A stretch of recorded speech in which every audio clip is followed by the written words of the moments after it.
क्योंकि तुर्की की एजेंसी को जो कंपनी है उसको जो लगा रखा था मेंटेनेंस पर, तो हाई कोर्ट ने उसको स्टे दे दिया और उसको रेगुलर कर दिया, जबकि सरकार उसको भगा रही थी। तो बाहर की कंपनियों को हमारे एयरपोर्ट का मेंटेनेंस विभाग देना सही है या गलत है? तो हो सकता है ये इंटरनेशनल साजिश भी हो आपके साथ, क्योंकि बाहर के लोग आपके यहाँ काम कर रहे हैं, कॉन्ट्रैक्ट ले रहे हैं, सारे काम बाहर की एजेंसी कर रही हैं। तो मैं इसीलिए कहता हूँ कि देश को सक्षम करो। सारे सेक्टर आपके ऐसे हैं जो अभी भी विदेशों के हाथ से चल रहे हैं। क्या लगता है आपको उन पर हमको विजय प्राप्त करना चाहिए? बात क्या आज से पहले आप ब्रह्मोस, INA विक्रांत, तेजस छोड़िए, एक गोली भी भारत में बनती थी, आज बन रही है ना? मुझे बताइए ना, ये करोड़ों रुपया हमारे टैक्स का पैसे का लगा करके ये पार्लियामेंट क्यों चलता है? इसमें बिल क्यों पास होता है? वक्त संशोधन बिल हुआ, सुप्रीम कोर्ट ने रोक लगा दी, तो फिर फायदा क्या हुआ करोड़ों रुपया बर्बाद करने का? श्रीकांत दुबे सही बोला था कि भैया जब तक सुप्रीम कोर्ट है ना, जब तक हम लोग अच्छा करने के लिए बैठे होते हैं यहाँ पे, तो हाई कोर्ट हमारा हर चीज में भैया ये स्टे कर दो, ये कर दो, वो कर दो। भैया ये कैसे चलेगा यार?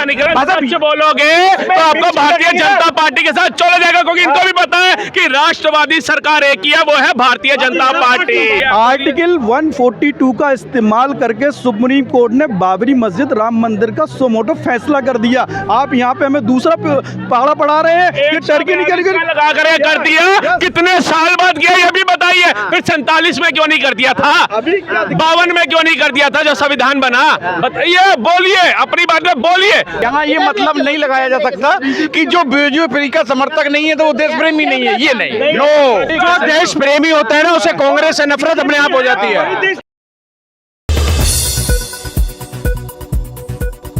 उसको आप एक हादसा मानते हो या साजिश मानते हो? जांच होनी चाहिए या नहीं होनी चाहिए? देखिए, अभी इसको सर हादसा या कुछ कहना जल्दबाजी मानी जाएगी, क्योंकि हमारे देश में एजेंसियां हैं, हमारे देश में एक पूरा चैनल है काम करने वाला, और ये आज से नहीं है, 1947 से है। इन एजेंसियों पर भरोसा करते हुए जांच बाहर आने दीजिए। जब जांच बाहर आएगी तो ये बस यही ज़रूर कहूँगा कि जांच निष्पक्ष आना चाहिए। जो देश को डाउट है, जो तकलीफ है देश की, वो सबसे इम्पोर्टेंट तकलीफ ये है कि जांच जो आने वाली है वो जांच कैसी आने वाली है, इतना ही इशू है। अगर जांच आपको क्या लग रहा है सरकार जांच निष्पक्ष नहीं लाएगी सामने? देश के काफ़ी लोगों को ये डाउट रहता है कि जांच में निष्पक्षता की कमी रह सकती है। तो मुझे लगता है कि जिम्मेदार लोगों को या माननीय प्रधानमंत्री जी को या जिम्मेदार जो भारतीय जनता पार्टी की सत्ता में लोग हैं उनको आकर भरोसा दिलाना चाहिए देश को कि जांच निष्पक्ष आए। आपको नहीं लग रहा कि जांच निष्पक्ष आएगी? नहीं, मुझे भी लगता है, देश के लोगों को भी लगता है कि निष्पक्ष आना चाहिए। That is very important fact. और जिस तरीके से विपक्ष मोदी जी के इस्तीफे की मांग कर रहा है कि इतनी बड़ी दुर्घटना हुई है, मोदी जी को इस्तीफा देना चाहिए, तो क्या लग रहा है इस्तीफे की मांग करना सही है? नहीं, अभी इस्तीफे की मांग करना कोई मतलब नहीं है इस बात का। घटना हो सकती है, घटना एक साजिश है तो वो जांच में आएगी, साजिश नहीं है तो ये घटना भी हो सकती है। इसके लिए पूरा देश कहीं ना कहीं पे दुखी है। ये बात कहना कि इस्तीफा दे दो, ये कह दो, ये बहुत छोटी बात पे ये कंसीडर नहीं किया जा सकता। मुझे लगता है कि विपक्ष को भी ट्वाइस कंसीडर करना चाहिए, यहाँ पे 10 बार सोचना चाहिए। ये इतना बड़ा मजाक देश से नहीं करना चाहिए। घटना अगर कोई भी होती है तो लाइबिलिटी तय हो घटना पर, ये पता हो कि इतना बड़ा जहाज था, बराबर क्या समस्या, क्या प्रॉब्लम थी, क्या टेक्निकल प्रॉब्लम है। 6 सेकंड में इतना बड़ा, क्योंकि तुर्की की एजेंसी को जो कंपनी है उसको जो लगा रखा था मेंटेनेंस पर, तो हाई कोर्ट ने उसको स्टे दे दिया और उसको रेगुलर कर दिया, जबकि सरकार उसको भगा रही थी। तो बाहर की कंपनियों को हमारे एयरपोर्ट का मेंटेनेंस विभाग देना सही है या गलत है? तो हो सकता है ये इंटरनेशनल साजिश भी हो आपके साथ, क्योंकि बाहर के लोग आपके यहाँ काम कर रहे हैं, कॉन्ट्रैक्ट ले रहे हैं, सारे काम बाहर की एजेंसी कर रही हैं। तो मैं इसीलिए कहता हूँ कि देश को सक्षम करो।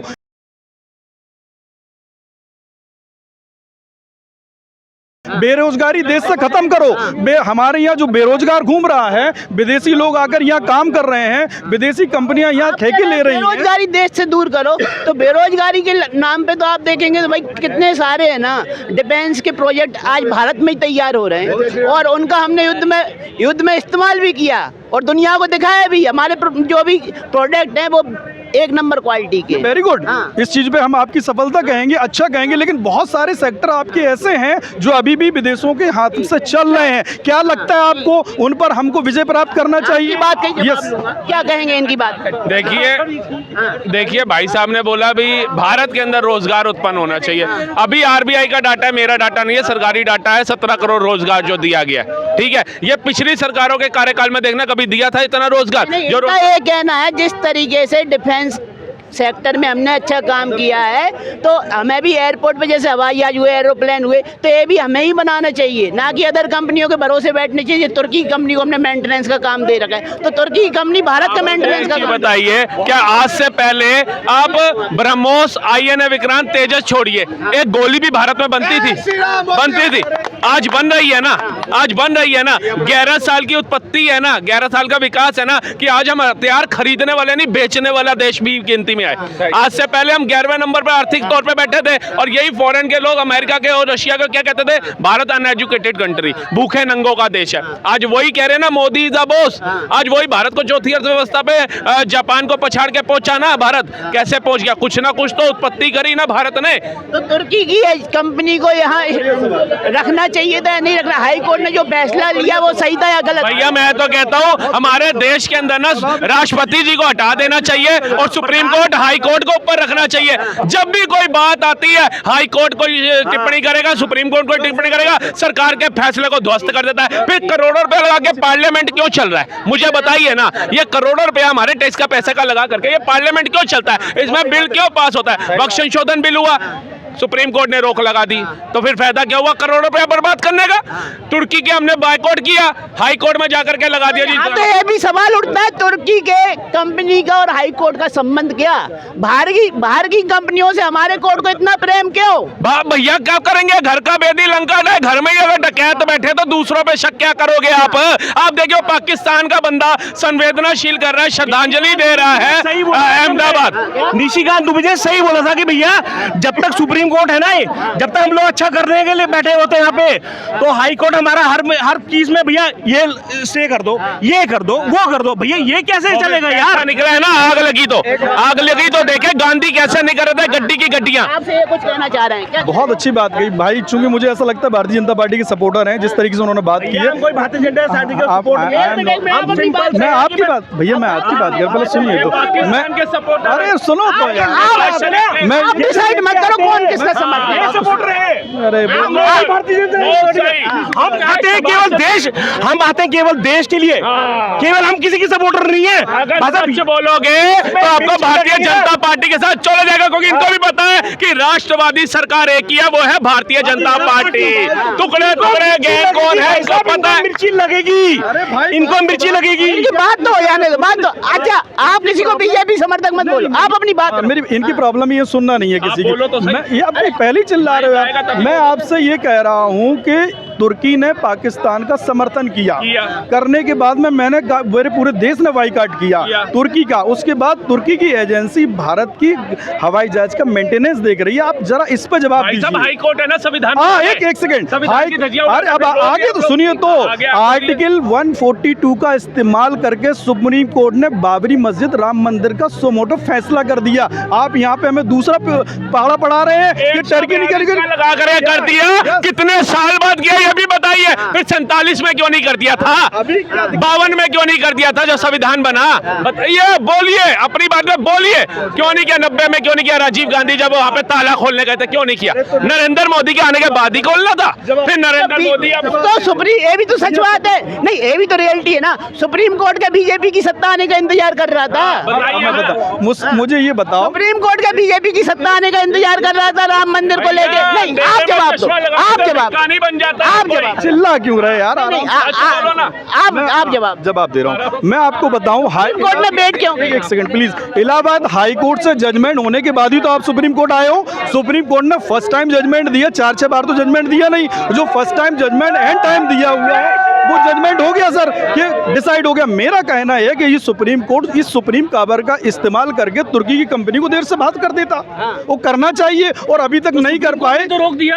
अरे यार, मैं क्या कह रहा हूँ, उनका कहना यही है। नरेंद्र मोदी जी टर्की के साथ लगती जो कंट्री है ना, ग्रीस, वहां जा रहे हैं, जिसका हिस्सा वो हड़प रहा था, और जैसे पाकिस्तान को यहाँ सपोर्ट कर रहा था। हमारे प्रधानमंत्री चुप तो नहीं बैठे, आपके दिमाग में नहीं आया होगा, उन्होंने भी उसी तरीके से चला ना विदेश नीति के तहत। आप तो सोचते होगे भैया पीओके नहीं ले लिया, पाकिस्तान के ऊपर परमाणु छोड़ा क्यों नहीं, डर क्यों गए, ऐसे तोड़ देता है क्या? अरे आपके नेता अपने पास आएगा, आपके नेता तो बोलते हैं ना, आपके नेता तो बोल रहे हैं ना, राहुल गांधी चिल्ला चिल्ला के बोल रहा है, पूरी कांग्रेस कह रही है कि पीओके क्यों नहीं लिया, पीओके क्यों नहीं लिया, सीएस प्रोटोकॉल होता है। आपके पिछवाड़े में जब बम फेंकेगा ना कोई देश, तो आप सोचोगे परिवार लेके पहले भगूं या देश बचाऊं या मोदी की करूं या कांग्रेस की करूं। क्लियर कर लेने दो, मैं तो ना राहुल गांधी का समर्थक हूँ। तो उनके ही अरे यार क्या नाम हुआ आपका, नाम क्या हुआ? चंदेल नाम है ना, मैं राहुल गांधी का समर्थक हूँ। एक सेकंड, ना ही मैं सपा का हूँ, ना मैं एक सोशल एक्टिविस्ट के रूप में बात कर रहा हूँ। अरे मैं, हाँ, इसलिए मैं पूछ रहा हूँ कि सवाल उससे पूछा जाएगा जो, अरे मेरे डिसाइड नहीं, आपने मेरे को बोला ये बीजेपी समर्थक है, आपने कैसे सोचा? अब मैं बोलूं भाई साहब आप इंडियन नहीं, रुकिए, मैं बोलूं भाई साहब आप इंडियन नहीं है, आप अफ्रीका के जंगलों से निकल के आए हैं और यहाँ के टिप्पणी कर रहे हैं, आप मानोगे क्या? सवाल हमेशा उससे पूछे जाते हैं जो सत्ता में होता है, और जो आदमी अपनी आलोचना को स्वीकार नहीं कर सकता है। आपको मालूम है सपोर्टर यहाँ 80-90% लोग बीजेपी के हैं, सब कुछ, ऐसा कोई नहीं है कोई विरोधी है। अगर यहाँ मतलब ये, एक सेकंड, यहाँ ये मतलब नहीं लगाया जा सकता कि जो बीजेपी का समर्थक नहीं है तो वो देश प्रेमी नहीं है, ये नहीं, नो, नहीं। आप यहाँ देखिए कितनी बड़ी, जो देश प्रेमी होता है ना उसे कांग्रेस से नफरत अपने आप हो जाती है। जो देश का प्रेमी होता है, जिसे देश के लिए सम्मान होता है ना, वो कांग्रेस से ही नफरत करना स्टार्ट कर देता है। कितनी बड़ी घटना आपको हो गई मालूम है ये आपको? विश्व का आतंकवादी संगठन का चेयरमैन बना दिया पाकिस्तान को, जो पाकिस्तान जिससे हम लोग त्रस्त हैं, जिस आतंकवाद से हम लोग, ये वर्ल्ड की संस्थाएं उसमें वर्ल्ड के देश हैं। सुनो, ये भाई साहब इतना आश्चर्यचकित होकर बोल रहे हैं कि विश्व के आतंकवादी संगठन का चेयरमैन बना दिया पाकिस्तान को। अरे भाई साहब आपको अब क्यों आश्चर्य हो रहा है? पाकिस्तान तो शुरू से आतंकवाद का जनक है। जनक माने बाप, चेयरमैन की जरूरत ही नहीं है।